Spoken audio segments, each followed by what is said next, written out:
नाजरीन आदाब, मैं शर यासिर आपका खैर मकदम करता हूँ सियासत टीवी के special programme review of newspaper में। सियासत आपके लिए लेकर आया है अखबार से रिलेटेड एक ऐसा प्रोग्राम जिसमें हम आपको आज के अखबारात की अहम खबरों के बारे में बताएंगे। इसमें लोकल, नेशनल और इंटरनेशनल खबरों पर डिस्कशन करेंगे और आपको अहम खबरों की जानकारी देंगे। हम इस प्रोग्राम में हर इंपॉर्टेंट खबर पर रोशनी डालेंगे, चाहे वो लोकल हो, नेशनल हो या फिर इंटरनेशनल हो। इस प्रोग्राम में हर खबर की तह तक जाएंगे, क्योंकि कुछ खबरें अखबार के में सुर्खियाँ बनकर रह जाती हैं या फिर टीवी पर उनको 2 मिनट का ही वक्त मिल पाता है, लेकिन हम आपको उन खबरों के बारे में तफसील से बताएंगे। आज के जो हमारे अहम टॉपिक है उसमें सबसे पहले हाइड्रा का मामला है, जो कि एक यहाँ के जो नेता हैं बीजेपी के, उन्होंने हाइड्रा के जो अध्यक्ष हैं उनसे मुलाकात की है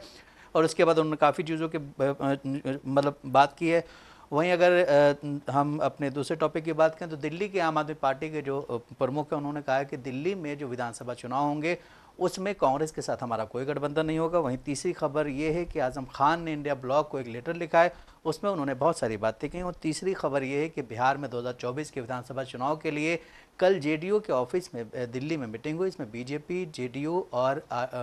उनकी जो पार्टी है पासवान की, उनके लोग शामिल हुए। इन सब क्या बोलते हैं, जो भी है हमारे पास मवाद है, इस पर डिस्कशन के लिए हमारे साथ मौजूद है हमारे साथी शाहिद उमर। शाहिद, आपका खैर मकदम है। शाहिद, सबसे पहले अगर हम लोकल खबर की बात करें तो लोकल खबर में बीजेपी कामारेड्डी विधायक वेंकट रमना रेड्डी ने हैदराबाद के आसपास ऊंची इमारतों वाले और जितने भी ऐसे निर्माण हैं जो कि उसमें आते हैं एफटीएल में, उसके लिए मुलाकात की है कल जो उसके क्या बोलते हैं आयुक्त हैं हाइड्रा के, एवी रंगनाथ से, और उन्होंने इनके लिए कहा है कि ये बहुत ही मतलब इन पे भी कार्रवाई होनी चाहिए कोई। देखिए, बीजेपी की अगर बात करें तो जो सांसद हैं, जो बीजेपी के नेता, माफ़ कीजिएगा, वो इनसे एवी रंगनाथ से मिले हैं और उनकी पहल यही है कि जो बड़ी बीजेपी के विधायक है कि इनकी पहल यही है कि जो एफटीएल वगैरह हैं या फिर आसपास जो बड़ी इमारतें हैं उस पर कार्रवाई की जाए। लेकिन अगर हम रंगनाथ की बात करें या फिर हाइड्रा, जब से मामला सामने आया तब से देखा गया कि स्टार्टिंग में कैसे बीआरएस की बात करें या फिर और अन्य पार्टियाँ की बात करें कि वो लगातार कांग्रेस को घेरने की कोशिश की और पूरी तरह से कांग्रेस पे कई तरह के उन्होंने एलिगेशन लगाए। लेकिन अब ऐसे सिचुएशन आ गए हैं कि खुद बीजेपी के नेता जाकर रंगनाथ से मिलते हैं और वो जाकर अपील करते हैं कि जो आसपास की जो बड़ी इमारतें हैं उसको डिमोलिश किया जाए, उसको तोड़ा जाए। लेकिन अगर हम रंगनाथ की बात करें या हाइड्रा की बात करें या मुख्यमंत्री की बात करें तो उन्होंने साफ तौर पर यही कहा है कि जो हाइड्रा है या फिर जो एफटीएल के आसपास जो ज़मीनें हैं तो उस पर हम उन्हीं चीज़ों पर कार्रवाई करेंगे कि जो अवैध है। अब अगर बीजेपी के विधायक की बात करें तो वो मिले अच्छी चीज़ है, लेकिन अब वो मामला जो रंगनाथ है उनको देखने की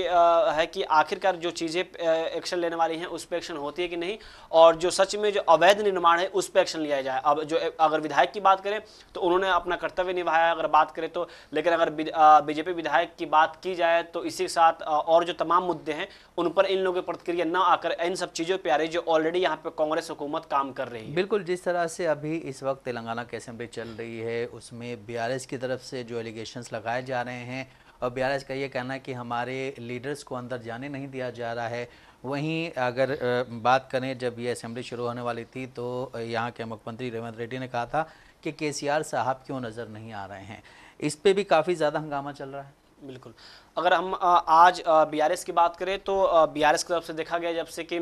9 तारीख से जो विधानसभा का जो सत्र शुरू होने वाला था, जो शुरू हुआ उसके बाद कि किस तरह से गेट के बाहर ही प्रदर्शन हुए। जो बीआरएस के जो नेता थे, केटीआर की बात करें या फिर कौशिक रेड्डी की बात करें तो तमाम लोगों ने ए रेवंत रेड्डी और जो अडानी है उनकी तस्वीर का टी-शर्ट पहन के उन्होंने अंदर जाने की कोशिश की, लेकिन तेलंगाना पुलिस ने उनको रोक लिया और मामला जब बढ़ा तो उनको हिरासत में ले लिया गया। वही इसी बीच आज की जो खबर है कि जो आज एक ये जो ओरिएंटेशन जो सत्र आज होने वाला था उसका जो बीआरएस है वो बहिष्कार कर रही और ये सत्र आज से शुरू होने वाला था। और इस चीज़ को लेकर बीआरएस की तरफ से जो केटीआर है उन्होंने सोशल मीडिया एक्स पे ट्वीट किया है और उन्होंने जो आज स्पेशल एक ओरिएंटेशन जो सत्र शुरू होने वाला था उसका बहिष्कार कर दिया। और उन्होंने इसका तर्क ये दिया है कि किस तरह से जो स्टार्टिंग में जो सत्र शुरू होने वाले थे उस दरमियान हमारे नेताओं को हिरासत में लिया गया, गिरफ्तार किया गया, हमारी बातों को नहीं रखा गया और इसी के साथ तमाम चीज़ों पे उन्होंने कांग्रेस को घेरा है। कल भी देखा गया कि कैसे सोशल मीडिया प्लेटफॉर्म एक्स पर उन्होंने बाकायदा राहुल गांधी को टैग करके यहाँ पे जो चीज़ें चल रही हैं उस पर उनसे सवाल किया था और उन्होंने ये भी कहा था कि जब आप अडानी और मोदी की तस्वीर के साथ लोकसभा संसद में आप जब बात कर सकते हैं तो आखिरकार यहाँ पे अडानी और रेवंत रेड्डी के जब मामले सामने हैं तो उस चीज़ों को अगर हम उस पर बात करना चाहते हैं तो यहाँ हमें क्यों रोका जा रहा है। इसी के साथ उन्होंने और भी कई सारे मुद्दों पर बात की। उन्होंने ये भी कहा कि जो असल मुद्दे हैं उस पर हमें बोलने की इजाज़त नहीं दी जा रही है, हमारी आवाज़ दबाई जा रही है और यही वजह है कि आज जो स्पेशल जो ओरिएंटेशन जो सत्र शुरू होने वाले थे उस पे बीआरएस पूरी तरह से बाइकआउट कर रही है और उसका बहिष्कार करने का ऐलान किया है। बिल्कुल, यहाँ पर जिस तरह से कांग्रेस पार्टी ने अभी अपना एक साल जश्न मनाया है, तेलंगाना तल्ली का अनावरण किया है, उसी तरह बीआरएस ने भी अपने तेलंगाना तल्ली का अनावरण किया था। उसके बाद ये सारी चीज़ें सामने आई हैं कि वो कह रहे हैं, बीआरएस का ये कहना है कि जब हम सत्ता में आएंगे तो इसको उठा करके गांधी भवन में कर देंगे, जो कि इनका ऑफिशियल भवन है। लेकिन वहीं अगर बात करें दिल्ली की, तो दिल्ली में 2025 में विधानसभा चुनाव होने हैं, उसको लेकर के काफ़ी समय से ये अटकलें लगाए जा रहे थे कि इंडिया गठबंधन में अगर आम आदमी पार्टी शामिल है तो क्या दिल्ली में भी कांग्रेस और आम आदमी पार्टी का गठबंधन रहेगा। इसको लेकर के काफ़ी अटकलें लगी थी, लेकिन इन अटकलों का बाजार गर्म होते ही केजरीवाल ने इस पे कहीं ना कहीं अंकुश लगा दिया। उन्होंने कहा है कि दिल्ली में आम आदमी पार्टी और कांग्रेस का कोई भी वो नहीं है गठबंधन, हम दिल्ली में अपने बल पे चुनाव लड़ेंगे और उसके लिए उन्होंने कई लिस्ट भी जारी कर दी। अभी तक देखा जाए तो काफ़ी सारे ऐसे लोग हैं जिनकी सीटें वहाँ से चेंज किया। जिस तरह से दिल्ली के डिप्टी सीएम जो थे, पूर्व डिप्टी सीएम मनीष सिसोदिया, उनकी जो सीट थी वो खाली कर दी, उसको कहीं और एडजस्ट किया है। वहाँ पे क्या बोलते हैं, अवध ओझा, वो लड़ेंगे चुनाव। इसी तरह से आज जब ये खबर सामने है तो उसके लेकर के काफ़ी ज़्यादा लोगों में एक वो हो गया है कि अगर इंडिया गठबंधन में सब साथ में हैं तो फिर यहाँ पे अलग क्यों। देखिए, अगर दिल्ली के पॉलिटिक्स की बात करें तो दुष्यंत कुमार की एक शायरी है, वो दिल्ली वालों पे काफ़ी सूट बैठती है कि मसलहत आमेज होते हैं सियासत के कदम, जी तू न समझेगा सियासत, तू अभी नादान है। तो अगर हम दिल्ली की बात करें तो देखा गया कि आम आदमी पार्टी में इलेक्शन से पहले किस तरह से अवध ओझा, जो कितने जाने माने पॉपुलर इंसान हैं, वो ऑलरेडी कई कोचिंग देते हैं, वो जब आम आदमी पार्टी में शामिल होते हैं तो एक तरह से समाजवादी माफ़ कीजिएगा, जो आम आदमी पार्टी है उसकी लोगों का मानना है कि थोड़ी और उसकी मजबूती हो गई है। वही अगर हम कांग्रेस की बात करें तो ये वही कांग्रेस है जिस कांग्रेस पे आम आदमी पार्टी ने भ्रष्टाचार का आरोप लगाकर उसको दिल्ली से बाहर फेंका था और वहां पे उसने अपनी हुकूमत चले, सत्ता बनाई। अब अगर कांग्रेस की बात करें तो अभी जिस तरह से आम आदमी पार्टी भ्रष्टाचार में लिप्त है, ऐसा उस पर एलिगेशन लगता है कि आम आदमी पार्टी के जो नेता है, कई नेता हैं कि अभी कई नेता ऐसे भी हैं जिन पे ईडी का ऑलरेडी छापे पड़ चुके हैं, केस चल रहे हैं। तो आज आम आदमी पार्टी जब भ्रष्टाचार में लिप्त है तो आज उसी आम आदमी पार्टी को कांग्रेस खींचना चाहती है और उसको बचाने की कोशिश कर रही है। और जो केजरीवाल हैं उनके पक्ष में कांग्रेस लगातार बयानबाजी कर रही है और कई तरह के कांग्रेस ने भी एलिगेशन लगाया। तो आप समझ सकते हैं कि जब एक तरफ कांग्रेस भ्रष्टाचार में लिप्त थी तो आम आदमी पार्टी ने उसको भुनाया और वहां पे सत्ता पे काबिज हो गए दिल्ली में, और आज जब आम आदमी पार्टी भ्रष्टाचार में है तो कांग्रेस उसको बचाने की कोशिश कर रही है। लेकिन अभी जिस तरह से हाल ही की जो खबरें सामने है उसमें यह कहा जा रहा है कि आम आदमी पार्टी और कांग्रेस के किसी भी तरह का अलायंस नहीं होगा। हालांकि पिछली तरफ से कुछ बातें जब सामने आई थी तो यह कयास यही लगाया जा रहा था कि शायद हो सकता है कि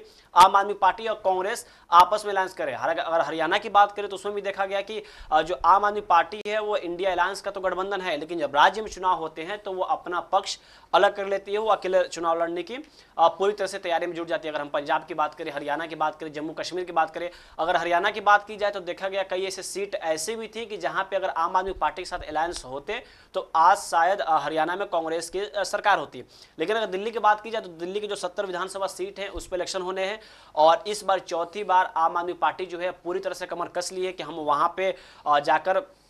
हम इस बार फिर चौथी बार सत्ता बनाए। लेकिन आम आदमी पार्टी के रहते हुए जिस तरह से दिल्ली में दंगे और 2020 में कैसे मुस्लिम बेकसूर जो हैं अभी भी जेलों में बंद हैं, तो जो अभी उस वक्त जो दंगे हुए थे उसको लेकर भी जो दिल्ली के मुसलमान हैं उन पर काफ़ी आम आदमी पार्टी की नाराज़गी है। और यही वजह है शायद कि दिल्ली में असदुद्दीन अवैसी भी अपनी कदम फूंक चुके हैं, रख चुके हैं, क्योंकि उनको पता है कि एक खास तबका है जो आम आदमी पार्टी से नाराज़ है। अगर कांग्रेस की बात करें तो कांग्रेस उन वोटरों को अपनी तरफ लुभाने की पूरी तरह से कोशिश करेगा, लेकिन जिस तरह से आम आदमी पार्टी ने अभी जो पूर्व मुख्यमंत्री है अरविंद केजरीवाल, उन्होंने ऐलान किया है कि हम कांग्रेस से किसी भी तरह का अलायंस नहीं करेंगे, तो आने वाले वक्त में देखने वाली बात होगी कि क्या आम आदमी पार्टी का कांग्रेस के साथ अलायंस न करके उनको फायदा होता है या दोनों आपस में बंदरबाट वोटों का होता है और आगे चलकर फिर वहां पे भी बीजेपी अपनी हुकूमत बना लेती है। देखिए, जिस तरह से आपने बोला कि केजरीवाल ने दिल्ली में कांग्रेस सरकार पे भ्रष्टाचार के आरोप लगा करके उसे बाहर किया था, लेकिन ये भी याद दिला दूं कि जब पहली बार अरविंद केजरीवाल चुन करके आए हुए थे तो उन्होंने कांग्रेस के साथ ही गठबंधन किया था और अपनी कसम जो उन्होंने खाई थी, कांग्रेस अब जब भी हम जीत के आएंगे तो किसी के साथ भी गठबंधन नहीं करेंगे। फिर उन्होंने कांग्रेस के साथ ही गठबंधन किया, लेकिन बहुत जल्दी उन्हें एहसास हुआ, कुछ दिनों के बाद ही उन्होंने फिर इस्तीफा दिया, फिर वहाँ सरकार बनी नहीं की। तो ये चौथी बार होगी। लेकिन जिस तरह आपने बोला दिल्ली दंगों में चीज़ें सामने आई थी, तो दिल्ली दंगों में जो लोग मतलब अभी भी जेल में हैं, उनके परिवार वाले जो हैं बहुत ही इससे नाराज़ हैं आम आदमी पार्टी से। वहीं कल देखा गया कि ताहिर हुसैन की फैमिली जो है वो क्या बोलते हैं एमआईएम में शामिल हो गई है और उनको टिकट भी दिया गया है। इसको लेकर के भी वहाँ का अभी सियासी माहौल काफ़ी गर्म हो गया। कांग्रेस ने भी उन पे क्या बोलते हैं हमला किया है और फिर बीजेपी ने भी हमला किया है। लेकिन जिस तरह से दिल्ली में अभी जो सूरत हाल है वहाँ के लॉ एंड ऑर्डर पे दिल्ली के जो क्या बोलते हैं पूर्व सीएम अरविंद केजरीवाल या पूरी आम आदमी पार्टी वो यही इल्ज़ाम लगा रही है कि यहाँ का लॉ एंड ऑर्डर ख़राब है। दिल्ली की एक ही चीज़ केंद्र सरकार के पास है जो कि यहाँ का लॉ एंड ऑर्डर देखना है, लेकिन वो भी देश के जो क्या बोलते गृह मंत्री हैं वो नहीं कर पा रहे। इस पर जो अभी जो चर्चाएं चल रही हैं, जिस तरह से चीज़ें सामने आ रही हैं, और फिर अगर आप देखें तो एक चीज़ और अभी याद आती है कि जब दिल्ली में अरविंद केजरीवाल सीएम थे उस वक्त कोविड-19 आया था। कोविड-19 में ये भी देखा गया है कि अलग से एक बुलेटिन निकाला जाता था कि इतने जमाती जो हैं वो कोविड में ऐसे ऐसे पाए गए। तो उसको लेकर के भी कहीं ना कहीं मुसलमानों में ये भी एक वो है कि हाँ, उस वक्त अरविंद केजरीवाल की मेंटलिटी क्या थी, उस वक्त अरविंद केजरीवाल किस तरह से मुसलमानों के लिए चीज़ें जो थी वो बाहर कर रहे हैं। अगर दिल्ली की बात की जाए तो दिल्ली में जब हाल ही में जब सत्ता में आम आदमी पार्टी है, उस दरमियान कुछ ऐसी घटनाएं सामने आई जिससे लेकर एक खास तबका यानी मुस्लिम की बात करें वो खासा नाराज है। इसी चीज को बीजेपी पूरी तरह से भुनाने की कोशिश करेगी और सूत्रों की माने तो अभी जो खबरें सामने आ रही है उसमें यह कहा जा रहा है कि दिल्ली की जो जमीन है उसमें जीत तलाश करने की अगर कोशिश जो पार्टियां कर रही हैं तो बीजेपी वहां पे अभी किसी हद तक, बहुत ज्यादा हद तक वो मजबूत है। और अगर आम आदमी पार्टी और कांग्रेस के बीच ज्यादा वोटों का बंदरबाट होता है तो बीजेपी उसका फायदा उठा लेगा। और अगर हम वहां पे रणनीति की बात करें तो देखा जा रहा है कि अभी से ही जो बीजेपी है पूरी तरह से कमर कस ली है और दिल्ली में जो है वो मेहनत अपनी करनी शुरू कर दी है। लेकिन इसमें खास बात यह भी है कि देखा गया कि आम आदमी पार्टी ने कैसे पहले ही अपनी पहली लिस्ट जारी कर दी, अब शायद दूसरी लिस्ट भी जारी कर दी है। और भाजपा की बात करें तो अभी वो पूरी तरह से तैयारी कर रही है और वो ये भापने की कोशिश कर रही है कि किस जगह से कैसे प्रत्याशी आ रहे हैं, उसके बाद वो अपने टिकट डिसाइड करेंगे। लेकिन अगर हम भाजपा की बात करें तो देखा जाता है कि कैसे भाजपा का जो रोड मैप तैयार होता है कि एक इलेक्शन जीतने के बाद दूसरे राज्य में जो इलेक्शन होते हैं वहां पे वो अपनी पूरी पकड़ बनाने की कोशिश करती है। अब अभी देखें कांग्रेस और आम आदमी पार्टी की अभी आज जो खबर है उसमें यह दावा किया जा रहा है कि आम आदमी पार्टी और कांग्रेस के बीच अलायंस नहीं होंगे। अब अगर हम कांग्रेस की बात करें तो कांग्रेस में अक्सर यही देखा जाता है, जो विशेषज्ञ है वो यही बताते हैं कि कांग्रेस ज्यादातर जल्दीबाजी में टिकट बंटवारा करती है जिसकी वजह से उसको हार का सामना करना पड़ता है और वो पूरा इसका ठिकाना ईवीएम पे फोड़ने की कोशिश करती है। हरियाणा में भी देखा गया कैसे जल्दीबाजी में कुछ टिकट बंटवारे हुए जिसका नतीजा काफी खराब रहा। आम आदमी पार्टी की बात करें तो अभी जिस तरह से उन्होंने पहली सूची जारी की फिर उसके बाद से दूसरी सूची जारी की, इससे साफ तौर पर नजर आ रहा है कि आम आदमी पार्टी के भीतर पहले से यह बात तय हो चुकी थी कि हम किसी भी हाल में कांग्रेस के साथ गठबंधन नहीं करेंगे। लेकिन देखा गया कि जब हरियाणा का इलेक्शन खत्म हुआ, जब नतीजे आए, कांग्रेस को हार का सामना करना पड़ा, तो कुछ ऐसे नेता के बयान सामने आ रहे थे जिसमें यह दावा किया जा रहा था कि नहीं, अगर आम आदमी पार्टी और कांग्रेस अलायंस कर लेती तो आज हमारी सरकार होती। तो क्या दिल्ली में भी ऐसी चीजें सामने आ सकती हैं कि जब वहां पर इलेक्शन हो अगर नतीजे बेहतर नहीं आए तो आने वाले वक्त में दोनों पार्टियों को ऐसा लगे कि अगर शायद हम दोनों अलायंस में इलेक्शन लड़ते तो शायद आज फिर दिल्ली में हमारा कब्जा होता है। अगर वही हम लॉ एंड ऑर्डर की बात करें तो देखा गया कि दिल्ली में कैसे लगातार अभी जो है वहां पर क्राइम रेट बढ़ रहे हैं। पहले भी दिल्ली में क्राइम रेट कम नहीं थे लेकिन अभी भी दिल्ली में क्राइम रेट ज्यादा बढ़ रहे हैं। लेकिन वहां के जो मुख्यमंत्री की बात करें, आतिशी की बात करें या फिर पूर्व मुख्यमंत्री अरविंद केजरीवाल की बात करें तो आखिरकार ये लोग किस हद तक उनसे लड़ रहे हैं। क्या सोशल मीडिया पे पोस्ट करना, परिजनों से जाकर मिल लेना, उनको मुआवजा दे देना, क्या उनकी जान की कीमत बस इतना है कि आप उनको मुआवजा दो? आखिर आप किस हद तक रोड पे उतर रहे हैं, कैसे प्रोटेस्ट कर रहे हैं, या फिर क्या आप गृह मंत्रालय अमित शाह से मिलकर आखिर इन सब चीजों पे आप कैसे बात कर रहे हैं? बिल्कुल, जिस तरह आपने बोला कि दिल्ली में जो चुनाव होने वाला है उसको लेकर के काफ़ी वो चल रही हैं, अभी तक लोगों की चर्चाएं चल रही हैं। वहीं हरियाणा के आपने जिक्र किया कि हरियाणा में जिस तरह से अगर ये अलायंस कर लेते तो शायद वहाँ पे भी इस वक्त जो बीजेपी गवर्नमेंट है वो ना होती। लेकिन वहीं इस बीच कुछ जो लीडर्स हैं उनका ये कहना है कि कांग्रेस का मुकाबला जहाँ जहाँ डायरेक्ट बीजेपी से होता है वहाँ वो हार जाती। जिस तरह हमने राजस्थान में देखा, जिस तरह मध्य हमने प्रदेश में अभी देखा, हरियाणा में हरियाणा में। देखा, और भी कई सारे ऐसे राज्य हैं जहाँ पे डायरेक्ट मुकाबला अगर बीजेपी से होता है तो वहाँ पे कांग्रेस हारती है। लेकिन जहाँ पे कांग्रेस अलायंस में होती है, जिस तरह अभी हमने देखा जम्मू कश्मीर में और फिर यहाँ पे झारखंड में जेएमएम के साथ है, तो वहाँ पे क्या बोलते हैं बीजेपी को हार का सामना करना पड़ा है। वहीं जिस तरह से इंडिया ब्लॉक की बात चल रही है, इंडिया ब्लॉक जो है इस वक्त कहीं ना कहीं कुछ ऐसी चीज़ें सामने आ रही हैं जिससे ये भी नज़र आ रहा है कि इंडिया गठबंधन टूटता हुआ नज़र आ रहा है। टूटता हुआ इन द सेंस ये कहा जाएगा कि कांग्रेस पार्टी जो अपने आप को उसमें बड़ा भाई लेके बैठी हुई है, वो बड़े भाई की जगह अब छोटे भाई की भूमिका निभाए, ऐसा अलायंस के लोगों का कहना है। और कहना ये कि अब टीएमसी को जो क्या बोलते हैं पश्चिम बंगाल के मुख्यमंत्री हैं ममता बनर्जी, उसको ये कमान देनी चाहिए क्योंकि वो बीजेपी से अकेले डट करके लड़ रही हैं। अब इस पे कल सवाल किया गया था इमरान प्रतापगढ़ी से, तो उन्होंने ये कहा कि पूरी जनता को पता है कि आखिरकार जो देश के मुद्दे वो कौन उठा रहा है, कौन शख्स है जो पैदल चलकर पूरे जो रास्ते हैं उसको नापा है, असल क्या मुद्दे हैं, महंगाई है उस पर कौन अपनी बात रख रहा है, देश को पता है। और उन्होंने आखिरी में राहुल गांधी का नाम लिया। तो आप समझ सकते हैं कि इंडिया अलायंस की बात करें तो कांग्रेस भी किसी भी हाल में नहीं चाहेगी कि वो राहुल गांधी को पीछे करे, क्योंकि देखा गया जब से उन्होंने पैदल यात्रा निकाला, भारत जोड़ो आंदोलन शुरू किया, तब से कांग्रेस में राहुल गांधी की एक अलग छवि बनी है। और अब अगर हम रीजनल पार्टी की बात करें तो ये बीजेपी पे हमेशा आरोप लगते रहे कि जो बीजेपी है वो क्षेत्रीय पार्टी को तोड़ने की पूरी तरह से कोशिश करती है। वही और कांग्रेस की बात करें तो लोगों का ये कहना है कि कांग्रेस जो है वो क्षेत्रीय पार्टी को पूरी तरह से मौका देती है और इलेक्शन में देखा भी गया। तो अब ये मानना है कि जो क्षेत्रीय पार्टी है वो राज्य स्तर पर कड़ी मेहनत करे और इसीलिए उनको ज्यादा तवज्जो दिया जाता है। लेकिन अगर कांग्रेस की बात करें तो इसका मानना है, लोगों का भी ये मानना है, लोग सूत्र ये भी बताते हैं कि कांग्रेस ही ऐसी पार्टी है जो सीधा बीजेपी को नेशनल लेवल पे यानी कहे कि दिल्ली से टक्कर दे सकती है। और इसीलिए शायद ये है कि राहुल गांधी इस वक्त आगे है, क्योंकि पता ये भी है सबको कि अगर राहुल गांधी पीछे हो किसी रीजनल पार्टी को आगे किया जाए तो फिर और अंदर की जो रीजनल पार्टियां होंगी, जो क्षेत्रीय पार्टियां होंगी, उनमें जो है कयास लगाए जाते हैं कि उनमें एक तरफा पैदा हो जाएगा। बिल्कुल, जिस तरह से अभी हमने बात की इंडिया अलायंस की, तो एक लीडर हैं समाजवादी पार्टी के और पूर्व मंत्री भी रह चुके आजम खान, उन्होंने इंडिया ब्लॉक को जेल से एक संदेश भेजा है। इसमें उन्होंने कहा है कि इंडिया ब्लॉक को मुसलमानों पर हो रहे हमलों पर अपनी नीति स्पष्ट करनी चाहिए। साथ ही समाजवादी पार्टी को भी लिखा है कि संभल की घटना के जैसे ही रामपुर में भी अत्याचार का मुद्दा संसद में उतनी ही मजबूती से उठाना चाहिए जितना कि संभल के मुद्दे को उठाया जा रहा है। संदेश में आजम खान ने इंडिया जो ये क्या बोलते गठबंधन है, इसको गठघरे में खड़ा करते हुए कहा है कि रामपुर की बर्बादी पर गठबंधन खामोश तमाशबीन बना रहा। उन्होंने आरोप लगाया कि गठबंधन ने मुस्लिम नेतृत्व को मिटाने की रणनीति अपनाई है। साथ ही आजम खान ने चेतावनी देते हुए कहा कि यदि गठबंधन अपनी स्थिति स्पष्ट नहीं करता है तो मुसलमानों को अपने भविष्य और राजनीतिक स्थिति पर विचार करने के लिए मजबूर होना पड़ेगा।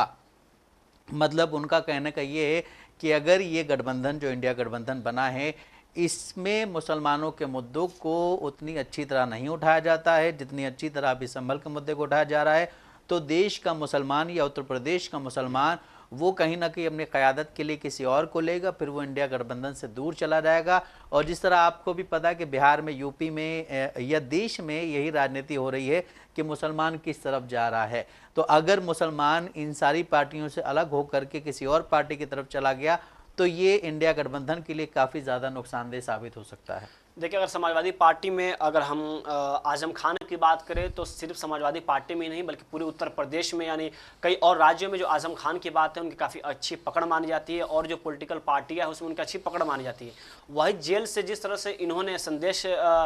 भेजा है ये अपने आप में बड़ी बात है। इसी के साथ उन्होंने ये भी कहा है कि ऐसी स्थिति में मुसलमान खुद को बेसहारा और खून से नहाया हुआ महसूस कर रहे हैं। कल की खबर है, देखा गया कि उत्तर प्रदेश में कैसे एक नूरी मस्जिद है जो 185 साल पुरानी मस्जिद है, उसको ना कोई नोटिस दिया जाता है ना कहीं कुछ, बस उसको अवैध बताकर उसको तोड़ दिया जाता है। उत्तर प्रदेश की बात करें तो और कई सारी तमाम मुद्दे हैं। देखा गया कि कैसे वहां पे बगैर किसी नोटिस के या नोटिस दिया भी जा रहा है तो सिर्फ खाना पूर्ति के लिए, और वहां पे जो मुस्लिम के जो घर है उसको अवैध बताकर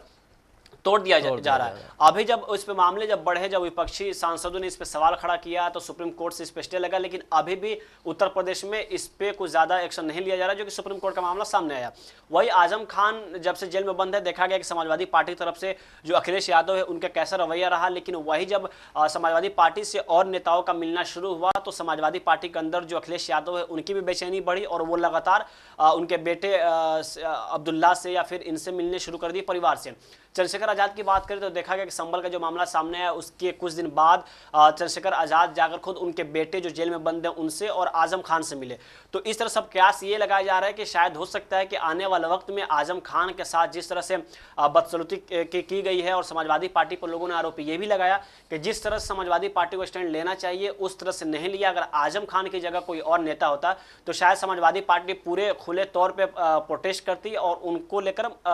लड़ाई लड़ती। देखा कि समाजवादी पार्टी में जो आजम खान है उन पे कैसे बकरी चोरी का और भी जो छोटी छोटी केस है उस केस को बुक करके उनको जेल के अंदर डाला गया। लेकिन अभी जिस तरह से समाजवादी पार्टी की तरफ से जो आजम खान है उनका बयान सामने आया, यकीनन आने वाले वक्त में ये बयान उनके काफी सियासी जो पारे हैं उसको बदल सकते हैं। और इन बयान के बाद ऐसा ये लग रहा है कि जो और पॉलिटिकल पार्टियां हैं वो आजम खान से मिलने की कोशिश करेंगी और उनको अपने पार्टी में लाने की पूरी तरह से कोशिश करेंगी। और अगर ऐसा होता है या समाजवादी पार्टी से अगर आजम खान निकलते हैं तो आजम खान के निकलने से समाजवादी पार्टी में जो मुस्लिमों का वोटर है वो काफी हद तक किसी और पार्टी में तब्दील हो सकता है। बिल्कुल, जैसे आपने बोला कि समाजवादी पार्टी में जो मुस्लिम वोटर्स हैं वो कहीं ना कहीं दूसरी पार्टी में तब्दील हो सकते हैं। उत्तर प्रदेश में काफ़ी ज़्यादा समय तक क्या बोलते हैं बीएसपी और सपा का ही वो रहा है ज़्यादा टाइम पे। एक समय 5 साल के लिए ये तो 5 साल के लिए वो इसी तरह होता था। लेकिन जब से बीजेपी आई है 2017 से, तब से किसी का कोई चांस नहीं बनना। जिस तरह से अभी इस वक्त क्या बोलते हैं मायावती की पार्टी का सूरत हाल है तो उससे उम्मीद करना ही बेकार है, क्योंकि मायावती ही एक ऐसी लीडर हैं जो सबसे पहले चुनाव के बाद ये बोलती हैं कि हमारा साथ मुसलमानों ने नहीं दिया, लेकिन वो ये नहीं बोलती हैं कि उनका साथ दलितों ने कितना दिया, इसके बारे में कभी नहीं बोलती हैं। लेकिन जिस तरह आपने बोला कि आजम खान को लेकर के काफ़ी सारे लीडर्स मिल रहे हैं, वहीं सुभाषपा के जो ओपी राजभर उन्होंने कुछ समय पहले कहा था कि आजम खान जो है वो कहीं ना कहीं अखिलेश यादव की वजह से ही अंदर हैं। उन्होंने कहा था कि इन्हीं की वजह से अंदर हैं। और जिस तरह से आजम खान अभी जेल से कुछ समय पहले बाहर आए थे तो भी ये कयास लगाए जा रहे थे कि वो शायद समाजवादी पार्टी छोड़ देंगे, लेकिन फ़ौरन ही अखिलेश यादव मिलने चले गए और चीज़ें कहीं ना कहीं सही हुई हैं। लेकिन अभी जो स्टैंड आजम खान ने लिया है, जो ख़त आजम खान ने लिखा है समाजवादी पार्टी को भी, इंडिया ब्लॉक को भी, उससे कहीं ना कहीं वहाँ की जो पार्टी है समाजवादी पार्टी या फिर इंडिया अलायंस, उसको एक क्या बोलते हैं झटका देने वाला काम किया। अगर समाजवादी पार्टी में अगर आजम खान की बात करें, हमने देखा कि उत्तर प्रदेश में जो बीएसपी है, बहुजन समाज पार्टी, मायावती पूरी तरह से मुस्लिम और जो दलित वोट है उसको अपने तरफ खींचने की कोशिश करती थी और कुछ हद तक इसी की वजह से वो दिल्ली माफ कीजिएगा जो उत्तर प्रदेश है उसके मुख्यमंत्री रही और काफ़ी हद तक उनकी पार्टी आगे बढ़ी। लेकिन अब चंद्रशेखर आजाद के आ जाने से, जो कि नगीना से सांसद है, उनके आने से मुस्लिम और जो दलित वोट है वो ज़्यादातर वो उनके तरफ जा रहा है, चंद्रशेखर आजाद की तरफ से। और यही वजह है कि बीएसपी जो है वो बहुत नीचे गिरती जा रही है। कहा यह भी जाता है कि जब किसी भी हद तक जब बीएसपी के अच्छे जब माहौल नहीं हुआ करते, यानी हवा नहीं थे, तो भी वो अच्छी खासी सीटें लाते थे। लेकिन अभी वक्त ऐसा आ गया है कि बीएसपी पूरी तरह से नीचे जा रही है, फिसती हुई नजर आ रही है। और इसकी खास वजह यह है कि चंद्रशेखर आजाद का आना। अभी जो आजम खान ने बयान दिया है, तो क्या जिस तरह से समाजवादी पार्टी एमवाई यानी पीडीए की बात करती है, तो क्या इस बयान के बाद से या फिर जिस तरह से समाजवादी पार्टी का अपना स्टैंड होता है मुस्लिमों के प्रति, अगर मुस्लिम वोट बैंक किसी और पार्टी में तब्दील होते हैं, तो क्या अभी जो बीएसपी का हाल है, सूरत हाल है, क्या वही आने वाले वक्त में समाजवादी पार्टी का सूरत हाल हो सकता है? अब देखा जाएगा कैसे कुछ दिन पहले एक यादव का इनकाउंटर हुआ, उस पर किस तरह से अखिलेश यादव आग बबूला हो गए, लगातार पार्टी आग बबूला, पूरी समाजवादी पार्टी आग बबूला हो गई, लगातार ट्वीट पे ट्वीट करना, उत्तर प्रदेश की जो कानून व्यवस्था उस पर सवाल आप खड़ा कर रहे थे। लेकिन आपकी पार्टी कितने कद्दावर नेता जो है आजम खान, जब वो जेल में जाते हैं तो बस आप नॉर्मल विधानसभा में काले कपड़े पहन के जाते हैं, थोड़ी बहुत प्रोटेस्ट कर रहे थे। आखिर आपने उस आजम खान के लिए कितने बड़े पैमाने पर प्रोटेस्ट किया? आपने कहां सुप्रीम कोर्ट का दरवाजा खटखटाया या फिर आपने कहां तक लड़ाई लड़ी? और इतने आपके बड़े नेता होने के बावजूद वो अभी तक जेलों के अंदर बंद है। अगर उस वजह पे अगर शिवपाल यादव होते हैं या आपके कोई करीबी होता, तो क्या आपने इस हद तक जिस तरह से समाजवादी पार्टी पार्टी में आजम खान के लिए आपने लड़ाई लड़ी, क्या आप भी उनके लिए उतनी लड़ाई लड़ते या फिर आप उससे कुछ आगे बढ़कर लड़ाई लड़ते? तो इन सब चीज़ों को देखते हुए जो उत्तर प्रदेश में मुस्लिमों का रुझान है वो अब कहीं ना कहीं किसी और पार्टी की तरफ तब्दील हो रहा है, और आजम खान भी इस चीज़ को अच्छी तरह से भांप चुके हैं, क्योंकि देखा जा रहा है कि उत्तर प्रदेश में कैसे लगातार मामले से सामने आ रहे हैं, और ये अपने आप में आजम खान का जो बयान है कई मायनों में बहुत ही खतरनाक साबित हो सकता है आने वाले वक्त। बिल्कुल, जिस तरह से आजम खान ने जो खत लिखा है ये कहीं ना कहीं झटका देने के लिए ही समाजवादी पार्टी और इंडिया गठबंधन को। लेकिन अभी अगर चलें बिहार की तरफ, बिहार में भी 2025 में विधानसभा चुनाव होने, उसको लेकर के एनडीए की ओर से कल एक मीटिंग बुलाई गई थी और प्लानिंग शुरू हो गई है आगामी चुनाव को देखते हुए। कल जेडीयू के जो दिल्ली में दफ्तर है उसमें बीजेपी, आरएलडी, बीजेपी, जेडीयू और